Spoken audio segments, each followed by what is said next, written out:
Imagen en directo de este lugar ahora vacío, donde se levantaba el poblado marinero de Chovito, en Tenerife. Hoy se cumplen 10 años del desalojo forzoso de las últimas familias que vivían en esa zona. Los vecinos ahora viven de alquiler o en casas de familias. Una década completa después han vuelto al que era su hogar. Es duro volver aquí y ver lo que ha pasado con esto, ¿no? Y ver lo que han hecho esto y que han convertido todo Chovito. Nosotros nos tiraron, pero muchas de las otras poblaciones que se iban a tirar, pues ahí están todavía. ¿Qué tal a todos? Muy buenas tardes. 16 de noviembre, era 2012. Aquella madrugada las excavadoras derribaban todo lo que quedaba de este enclave. Vamos hasta ese lugar. Vicky y Luis seguían las directrices de la Dirección General de Costas. Se vivieron, Vicky, tú estabas allí, momentos de gran tensión y Chovito se convirtió en todo un símbolo. En símbolo de una lucha vecinal que se remonta a 1996, cuando se firmaba con Costas la reconstrucción de este paseo marítimo. Aquellos días fueron días de luchas, de encierros, de huelgas de hambre que acababan tal día como hoy, hace 10 años, cuando las palas entraban a este poblado y acababan con las últimas de las 31 viviendas que formaban Chovito. La OTAN da por hecho que el misil que impactó en una aldea de Polonia, causando 2 muertes, es un misil procedente de Ucrania y ucraniano. Un error que ha provocado una cascada de reacciones internacionales. La OTAN y la Unión Europea culpan directamente a Rusia por ser el instigador de toda la guerra. Ese misil, Antonio Hernández, ha provocado mucho movimiento donde tú estás, en los despachos de Bruselas, Antonio, donde hoy hay otro titular también que tiene mucho que ver con la agenda canaria.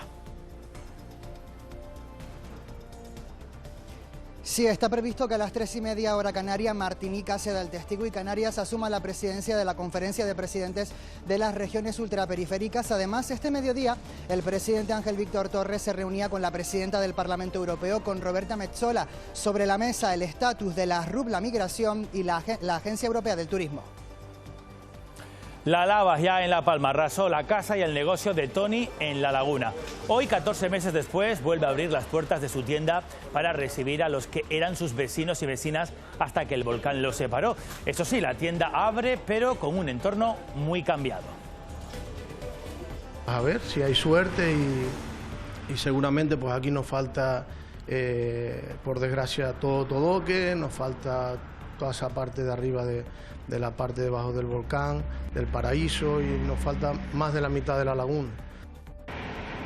Esta pista que conecta Morrojable con la punta de Jandía y Cofete soporta una carga de tráfico de 350 vehículos a la hora. Evitar el daño que eso provoca tanto en la carretera como en el espacio natural es el objetivo de un pavimento estable pero ecológico que el Cabildo está aprobando hoy por primera vez en un pequeño tramo para ver los resultados que se obtienen. Se cumple justo hoy el centenario del nacimiento de José Saramago. En Lanzarote se han celebrado varios actos en su memoria. Esta noche el programa Canarias Escultura va a recordar la vida y la obra del Premio Nobel de Literatura. Buenas tardes. El calor tiene las horas contadas en el archipiélago. Mañana comenzarán a bajar las temperaturas, especialmente en las islas orientales y puntos del norte de Gran Canaria y nordeste de Tenerife.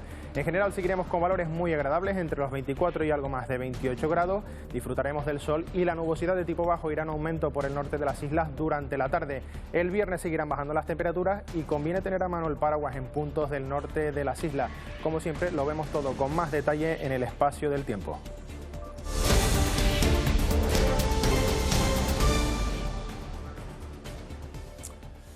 Vamos a empezar hoy mirando hasta Bruselas, el centro de la toma de decisiones de la Unión Europea, que es noticia por partida doble.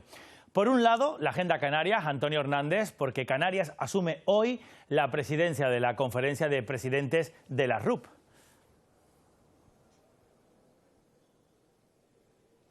Sí, el traspaso oficial se hará efectivo a partir de las 3:30 hora canaria. En ese momento, como dices, Canarias asumirá la presidencia de las regiones ultraperiféricas durante un mandato de un año, tomando el relevo así de Martinica. Durante estos días aquí en Bruselas, el archipiélago ha tenido una intensa agenda de reuniones. De hecho, este mismo mediodía, el presidente Ángel Víctor Torres mantenía un encuentro con la presidenta del Parlamento Europeo, con Roberta Metsola. El presidente Torres dice salía satisfecho de esa reunión, por un lado porque, asegura Metsola, le ha garantizado que cualquier cualquier cambio legislativo que se haga respetará el artículo 349 del Tratado de Funcionamiento de la Unión Europea, que reconoce el estatus específico de las regiones ultraperiféricas. También, por otro lado, dice Torres que ha visto a Metsola implicada para que Canarias se convierta en la sede de la Agencia Europea del Turismo. Y por último lugar, Metsola también le ha trasladado al presidente Torres su voluntad para que haya un reparto obligatorio entre todos los países miembros de la Unión Europea para la atención y acogida de migrantes. Hay una voluntad clara de que podamos conseguir, con la presidencia de Canarias que comenzamos hoy y con la presidencia de la Unión Europea en manos del Gobierno de España, que será en el último semestre del año 2023, sacar adelante el Pacto de Asilo y Migraciones, que lleva consigo y que lleve consigo de manera clara una corresponsabilidad obligatoria entre los Estados miembros. La Conferencia de Presidentes de Regiones Ultraperiféricas es el máximo órgano de coordinación política y técnica de estos 9 territorios que forman parte de 3 países, de Francia, Portugal y de España. Sus mandatos son de al menos un año, como le ocurrirá a Canarias, y van pasando de RUP en RUP, por lo que hablamos de una presidencia rotatoria. El primer registro que existe de una declaración conjunta de presidentes de las regiones ultraperiféricas nos lleva hasta el año 1993. Este año se está celebrando aquí en Bruselas, en la sede comunitaria, la edición número 27 de esta conferencia de presidentes de las regiones ultraperiféricas. Como les estamos contando, Canarias sustituirá a Martinica al frente de las regiones ultraperiféricas y el próximo año Canarias se verá el testigo a reunión. La Conferencia de Regiones Ultraperiféricas es el órgano principal que aglutina a los presidentes de las 9 regiones RUP: Canarias, Azores, Guadalupe, Guayana, Madeira, Martinica, Mayotte, La Reunión y San Martín. La última vez que se reunió fue el pasado 18 de mayo en la isla francesa de Martinica, donde se analizaron los retos para la recuperación económica de la RUP en los próximos años. Esta conferencia en realidad se reúne una vez al año en la región que asume la presidencia, y siempre que se despide la presidencia de turno se lleva a cabo una declaración final. La última vez que Canarias asumió la presidencia de la RUP fue en 2017, bajo la presidencia de Fernando Clavijo, entonces con el encaje de las RUP en la Unión y el Brexit como principal caballo de batalla. Desde esa presidencia canaria hasta ahora, los territorios ultraperiféricos han fijado el calendario en el que deberán rotar hasta 2026. En esta presidencia de Canarias hay una particularidad, y es que coincide con la presidencia española de la Unión Europea de julio a diciembre de 2023, con lo que Pedro Sánchez estará ese semestre con la presidencia de turno de la Unión y coincidirá con Canarias algunos meses de su presidencia. Eso, que ya lo han vivido Azores con la presidencia de turno de Portugal y Madeira con la presidencia de turno francesa, puede impulsar algunos de los asuntos más importantes para Canarias y el resto de las RUP. Entre ellos destaca la exención para la RUP de los impuestos al queroseno que Europa quiere implantar en el transporte marítimo y aéreo, la solidaridad entre países en la legislación europea de migraciones y asilo, y que Canarias sea sede de la Agencia Europea del Turismo. Bueno, esto en cuanto a la agenda canaria, Antonio. Decíamos que Bruselas es también noticia por otra cosa, por la cascada de reacciones que ha desatado ese misil caído sobre suelo polaco, un socio de la Unión Europea, y que ha costado, es lo más trágico, la vida de 2 personas. Ha habido muchos nervios, Antonio, ahí en los despachos de Bruselas. Sí, desde anoche mismo las principales autoridades europeas mostraban su preocupación por lo ocurrido. El presidente del Consejo Europeo, Charles Michel, ha organizado una reunión de coordinación entre los países europeos que precisamente están participando en la cumbre del G20 que se celebra en Bali. También desde aquí, desde Bruselas, que es la sede de la OTAN, tras una reunión de urgencia de la alianza, el secretario general ha descartado que Rusia esté preparando ataques contra suelo OTAN. Tras un informe preliminar, la Alianza Atlántica asegura que se descarta que esos misiles que explotaron contra suelo polaco fuesen rusos. Todo apunta, dice la OTAN, a que se trata de misiles procedentes de la seguridad aérea ucraniana. Por eso se habla de un error. Sin embargo, tanto la OTAN como la propia Unión Europea acusan en último término a Rusia por ser, dicen, los causantes de la guerra. Polonia apunta que el misil que impactaba ayer en su territorio podría haber sido lanzado por Ucrania, así lo confirmaba su presidente, que aseguraba que nada indicaba que fuera un ataque intencionado contra su país. No tenemos indicios de que haya sido el resultado de un ataque deliberado y no tenemos indicios de que Rusia esté preparando acciones militares ofensivas contra la OTAN, aseguraba el presidente polaco.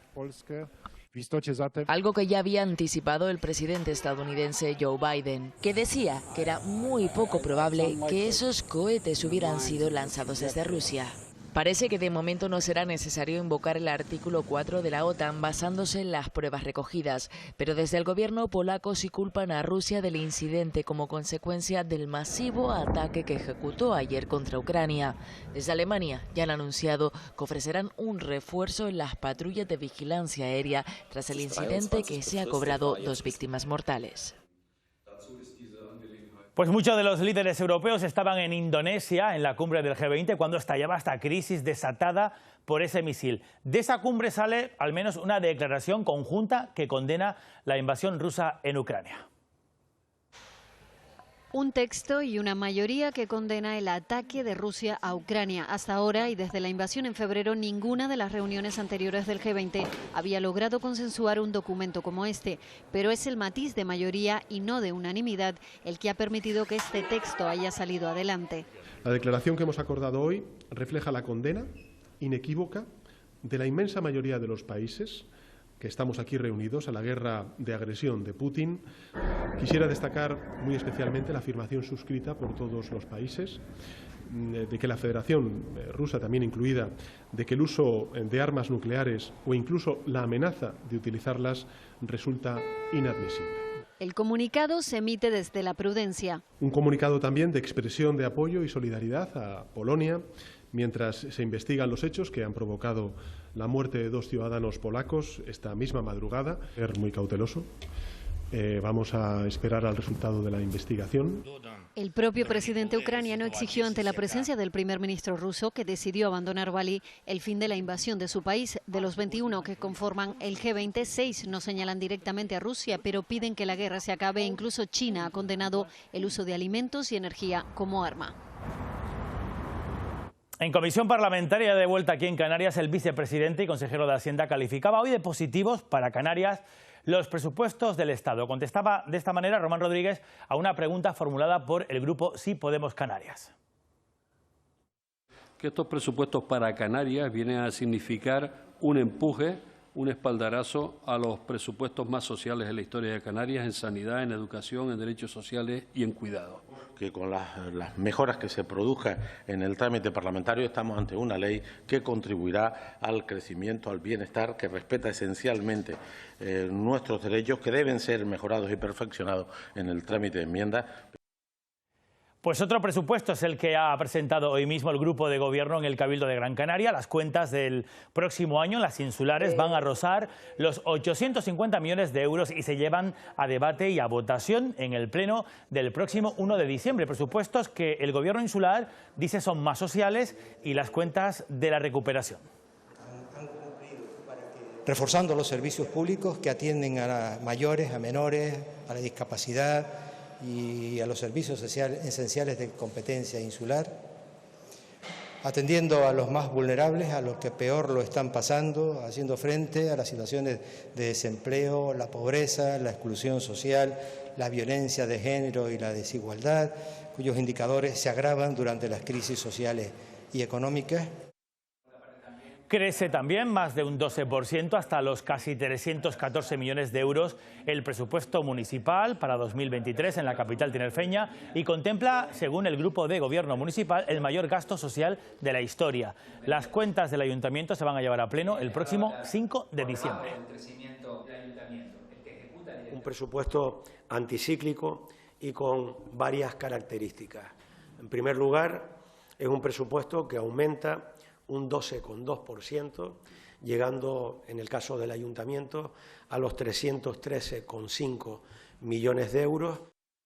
Hay empresas que atraviesan problemas de liquidez e incluso se ven obligadas al cierre por culpa, por ejemplo, del retraso de las administraciones públicas para poder pagar a sus proveedores. Por eso es fundamental que las tesorerías de las distintas administraciones planifiquen bien los pagos y de eso se ha debatido en este primer congreso que están viendo, Congreso Nacional de Administraciones Locales, que se ha inaugurado hoy en el sur de Gran Canaria. Los expertos destacan el papel de funcionarios como el interventor, secretario o el tesorero para que se cumpla la ley en las corporaciones locales.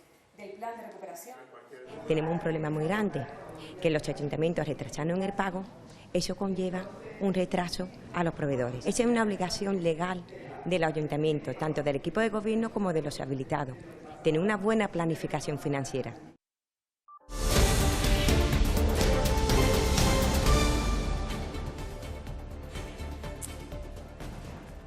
Ayer saltaba la polémica tras la interpretación de varios jueces que, amparándose en la ley del sí es sí, han revisado recientemente casos con rebaja de penas a condenados por agresión sexual. La ministra del área tiene muy claro que hay machismo, dice, y política también en la decisión de estos jueces que retuercen la aplicación de la ley. Silvia Mascareño, Madrid, pero el Gobierno, Silvia, abre la puerta a matizar también esta ley del sí es sí, si fuese necesario. Sí, el Gobierno, o al menos la parte socialista del Gobierno, está dispuesto a reformar la ley, aunque Sánchez prefiere esperar a que sean los tribunales los que unifiquen doctrina. Y es que su socio en el Gobierno de coalición, Unidas Podemos, los responsables de la ley a través del Ministerio de Igualdad, consideran que tocar ahora la norma es inaceptable porque todos los problemas vienen derivados de la interpretación sesgada y machista que están haciendo los jueces. Unas palabras que han provocado la reacción inmediata de las principales asociaciones de jueces. El Consejo General del Poder Judicial acaba de emitir un comunicado en el que las califica de intolerables.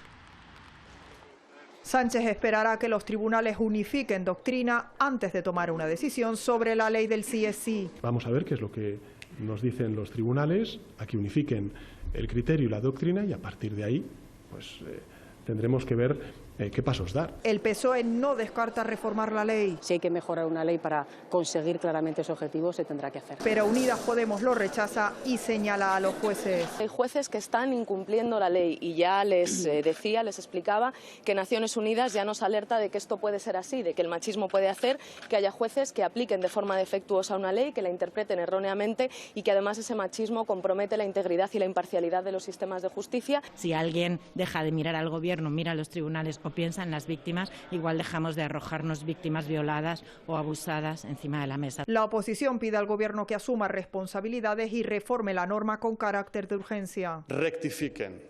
El error que han hecho es irreparable, pero hay un error todavía más profundo y es perpetuar ese error para siempre en el tiempo sin cambiar la ley. Los populares insisten en que el Consejo General del Poder Judicial ya avisó de la posible rebaja de penas, aunque el Ministerio de Igualdad niega esa advertencia. De momento, en las dos audiencias provinciales canarias no se ha revisado a la baja ninguna condena por delitos de índole sexual, amparándose en esa ley del sí es sí. Para los casos de abusos sexuales en menores de 16 años, este texto normativo mantiene las mismas penas que la anterior norma. Hoy lo hemos comprobado, aquí lo tienen, en este juicio de la Audiencia Provincial de Las Palmas. Los hechos habrían ocurrido entre noviembre y diciembre de 2018. La víctima, ya mayor de edad, ha asegurado que con 15 años llegó a Gran Canaria desde Valencia para vivir con su padre. No tenía ningún tipo de privacidad ni en el baño ni a la hora de vestirme. ¿Le llegó a tocar? Y partes íntimas. Para el acusado, al que le piden 6 años de cárcel, la denuncia de su propia hija es fruto de la rebeldía de una adolescente. Usted en su día dijo que era pues esa cierta rebeldía a la que hace mención usted, pero decía que era que la madre quería obtener un beneficio a través de ella. Pues le sigo diciendo exactamente lo mismo. En su día lo dije y sigo diciendo exactamente lo mismo. Pero estas versiones contradictorias no fueron las únicas de la jornada. Las dos peritos que evaluaron la veracidad en el testimonio de la víctima discrepan. ¿A qué atribuye usted esa falta de elementos en el testimonio de la menor? Se puede ver al aparente multitraumatismo que sufre la menor por otras situaciones, al efecto de la pérdida de la memoria, al efecto del consumo de sustancias. ¿La menor en ese relato incurrió en algún tipo de contradicción? La menor presentó ciertos bloqueos de memoria y estos bloqueos de memoria son compatibles con relatos válidos o creíbles en situaciones de abuso sexual. El juicio ha quedado visto para sentencia. Yo ya no puedo decir otra cosa hasta que ellos quieran ellos. O sea, te quitan tu casa, te dejan en la calle y encima te martirizan. Pues debe ser que la justicia para mí es eso, porque no sé qué he hecho yo para tener que vivir esto. No lo sé. La que escuchan es la voz de una de las personas afectadas. Se cumplen 10 años de la desaparición, bajo las palas, los tractores de ese pueblo marinero de Chovito, en Candelaria, en Tenerife. 31 viviendas que fueron derrumbadas porque incumplían la ley de costas. Esa lucha vecinal, que fue dura, se convirtió en todo un símbolo y puso en alerta a otros pueblos costeros de toda Canarias. Vicky Luis, una década después, y tú lo recordamos, estabas aquel día precisamente cubriendo informativamente ese desalojo. Pues nos hemos encontrado, Vicky, una imagen muy distinta. Muy diferente, sí, Paco, pero donde todavía podemos ver los restos de ese poblado, de esas 31 viviendas que formaban este núcleo costero de Chovito. Cuando hace 10 años se producía el derribo por incumplir la ley de costa, se pensaba que detrás irían, como dices, otros pueblos marineros de las islas como Taganana, Ojos de Garza o Tufia, pero Chovito fue el único. Y justo también cuando se cumplen 10 años, Canarias asume las competencias de costas que empezarán a ejecutarse a partir del 1 de enero. En las islas son más de 100.000 las personas que viven en casas sobre las que pesa una amenaza de derribo. Aquellos días fueron días y noches atrincherados para intentar salvar sus casas. Hemos vuelto a este lugar con esos vecinos, volvía nuestro compañero Samuel. Así se vivió el fin de Chovito. La historia del poblado marinero de Chovito viene marcada por dos fechas claves. Octubre de 2008 se producen los primeros desalojos de los vecinos. De un pueblo y de una historia de nuestra costa. Y se derriban las primeras 22 viviendas. A partir de ahí resisten una decena de casas y sus vecinos que siguen luchando durante 4 años más. El 12 de noviembre de 2012 se cumplía el plazo dado por la Dirección General de Costas para comenzar con los desalojos y derribos de las últimas viviendas. Fueron 4 noches y 5 días de espera angustiosa. Muchos se atrincheraban en sus casas sin moverse, otros en huelga de hambre, pensando que así podrían ganar horas para que sus viviendas siguieran en pie.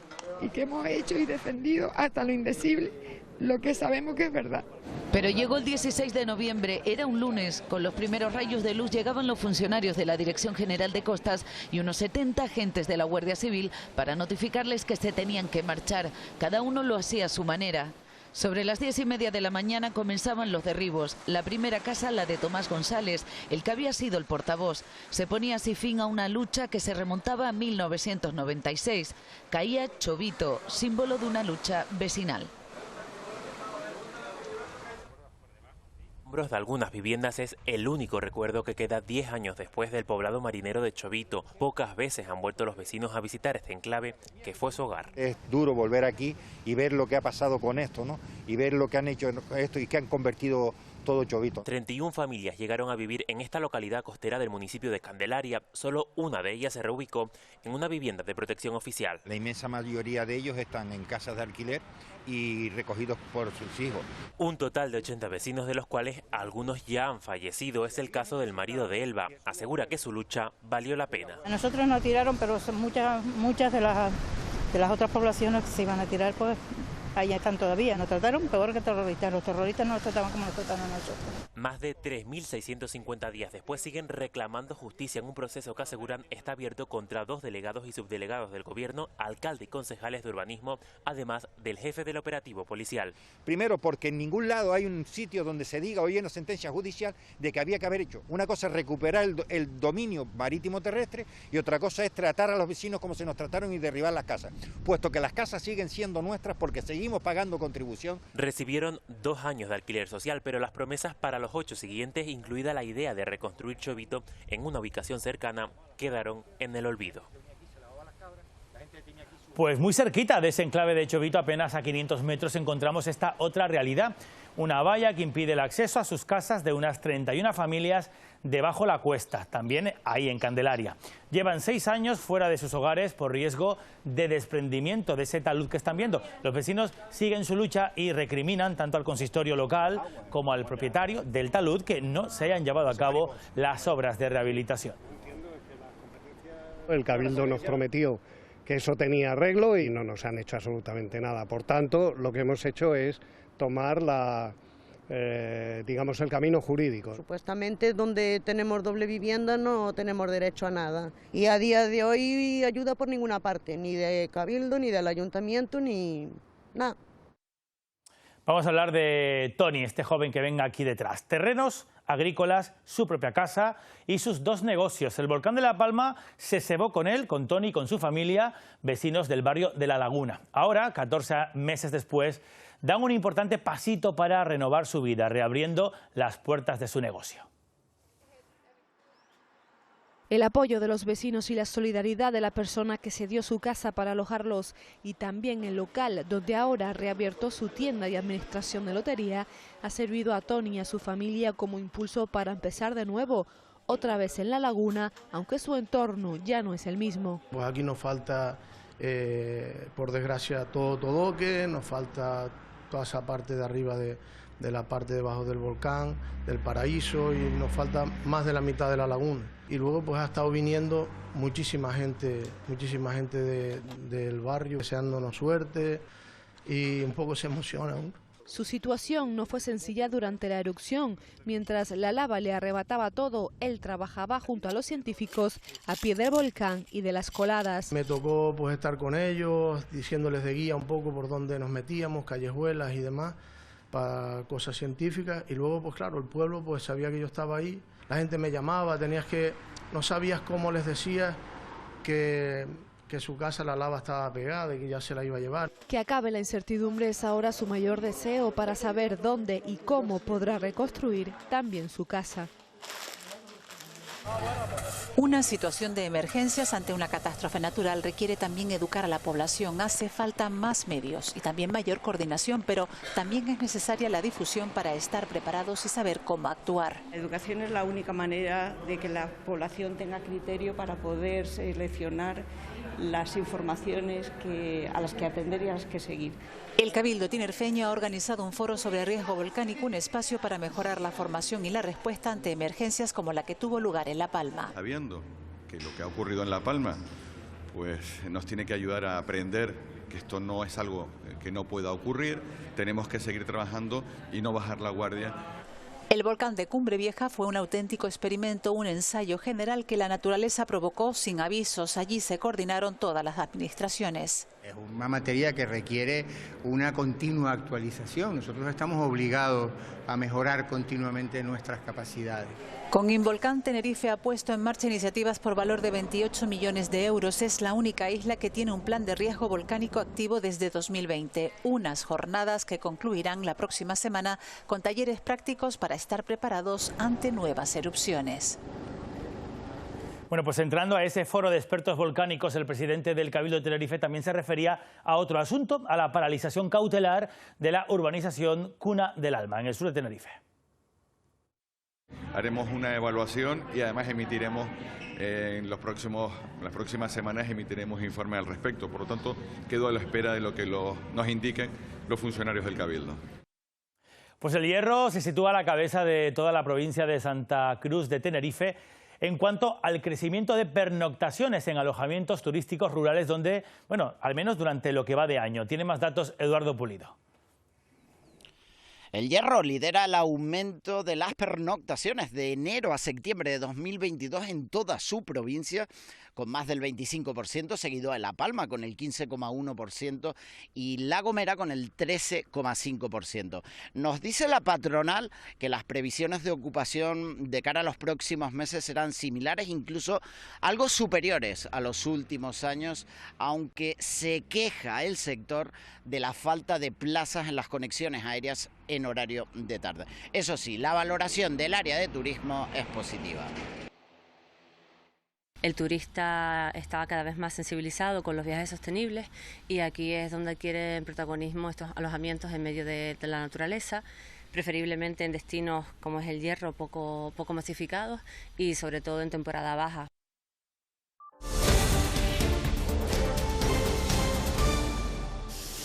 Jornada de fuertes retenciones otra vez en las carreteras de Taco y Jofra, en Tenerife. Los trabajos de asfaltado de la avenida Príncipes de España obligó a cerrar un carril a la altura de la rotonda del Hospital de la Candelaria. Obras que han provocado lo que están viendo, esas largas colas desde primera hora de la mañana y que también afectaron a la autopista TF5.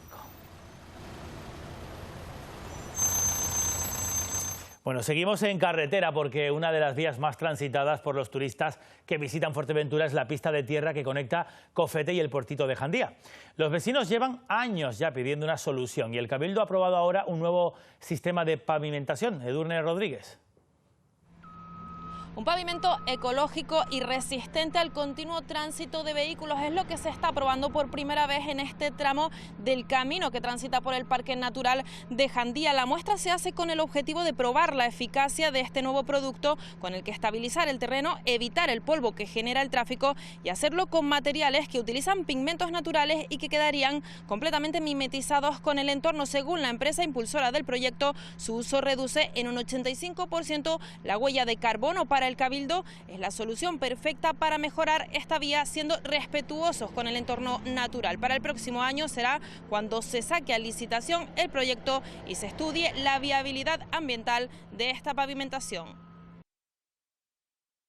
Creemos que es perfectamente compatible la pavimentación y mejora del camino, para adecuarlo también a las condiciones de seguridad necesarias, con la preservación del parque natural. Que no dejan una huella ecológica determinante, con cualquier tipo de tierra, cualquier tipo así, se comporta perfectamente ante el tránsito de igual las cargas que le sometamos, con un comportamiento casi similar al asfalto o al hormigón. Seguro que se han encontrado en muchos pueblos y ciudades esta imagen, pero retirar un coche abandonado de la vía pública en la calle no es tan fácil como pueda parecer. Conlleva todo un trámite burocrático que muchas veces se queda en el cajón, se eterniza en el tiempo. La gestión puede demorarse meses y en ocasiones años.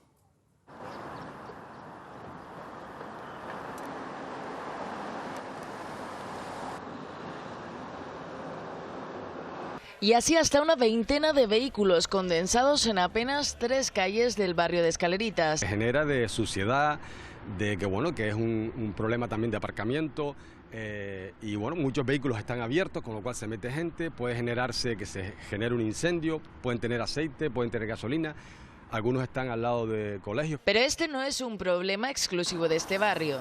En lo que va de año, la Policía Local de Las Palmas de Gran Canaria ha retirado 1.100 vehículos abandonados de sus calles.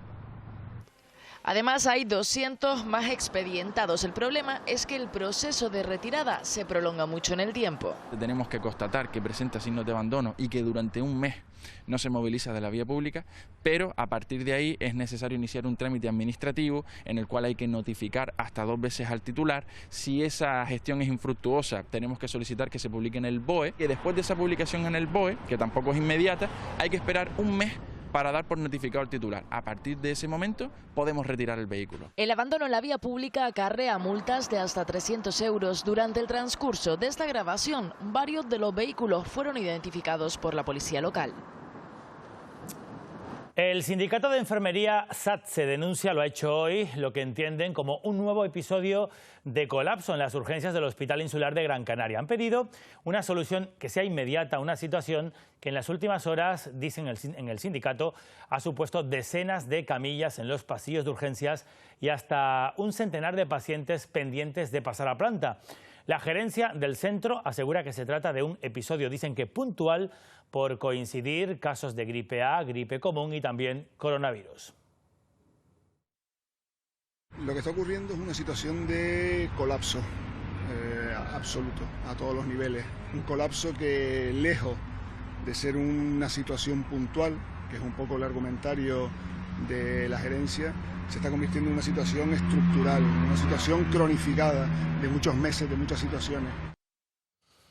A partir del 1 de diciembre, los casi 300 trabajadores del 112 van a secundar una huelga indefinida en toda Canarias. Denuncian el incumplimiento durante años del convenio colectivo, de la falta de personal y también la necesidad de recuperar el 5% de su sueldo ganado en los tribunales desde 2021.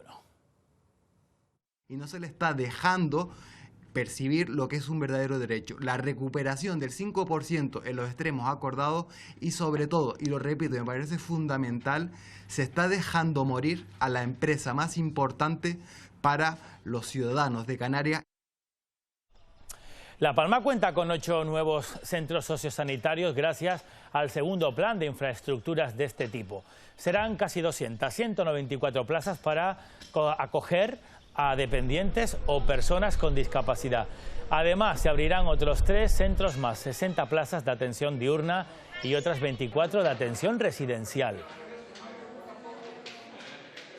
Tiene una financiación de 26,3 millones de euros, de los cuales 18 millones aporta el gobierno autónomo y 8 millones aporta el Cabildo. El objetivo de este segundo plan de infraestructuras sociosanitarias es poner en marcha infraestructuras, rehabilitar infraestructuras, financiar proyectos para iniciar nuevas infraestructuras y también hacer el equipamiento necesario para ponerlos en marcha.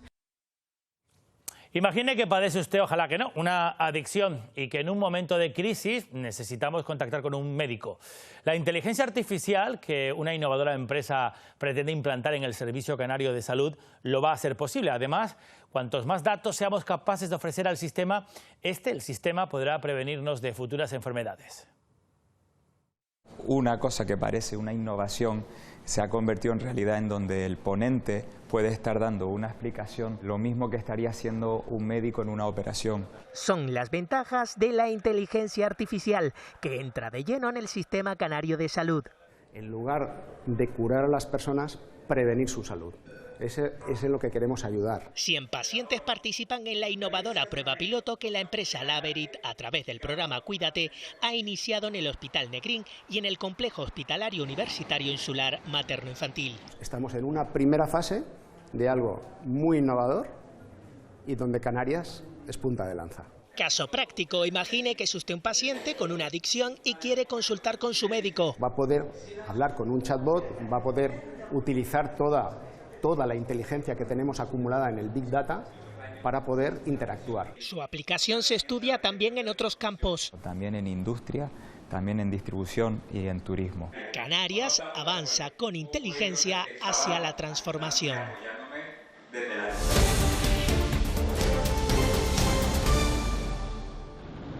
3, 2, 1. Boosters in ignition. And liftoff of Artemis 1. Millones de personas en todo el mundo y miles de personas han escuchado y han visto esa cuenta atrás en Cabo Cañaveral, Estados Unidos, para el lanzamiento del megacohete de la NASA y nave espacial Orión. La misión se llama Artemis 1, no lleva tripulantes y va a sobrevolar la superficie lunar. En el programa participan científicos españoles y es el primer paso para que el hombre pueda volver a pisar el suelo lunar.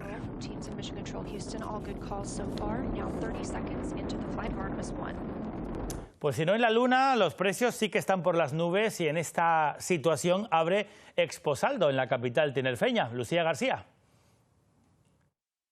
80 empresas repartidas en 150 stands podrán visitarse aquí en el recinto ferial hasta el próximo domingo pagando solo €1 la entrada, una actividad que ya es un clásico en estas fechas previas a Navidad, donde los compradores aprovechan todo tipo de ofertas. Para las empresas es la oportunidad perfecta para sacar los productos que tienen en stock, desde ropa, zapatos y gafas de sol hasta electrodomésticos y sillones, son algunos de los productos que se pueden conseguir en esta Feria del Comercio. Productos de gran calidad, productos con muchísimas marcas y a unos precios asequibles en un espacio único. 2 drones, por a lo mejor si uno sale 60, pues 2% y hacemos un pequeño descuento. A 15 €, buenísimo. Siempre hay alguna ofertilla que no se puede escapar. Pues en el marco del Festival Arona SOS Atlántico, el periodista y escritor tinerfeño Juan Cruz viajó a La Gomera para compartir allí sus recuerdos en la isla colombina. Una tierra que visitó por primera vez hace más de 50 años, nos ha contado, en un viaje que, por cierto, también dice dejó una huella imborrable en su memoria. Quizás una de las características que mejor define a un escritor de la talla de Juan Cruz es esa capacidad de vivir.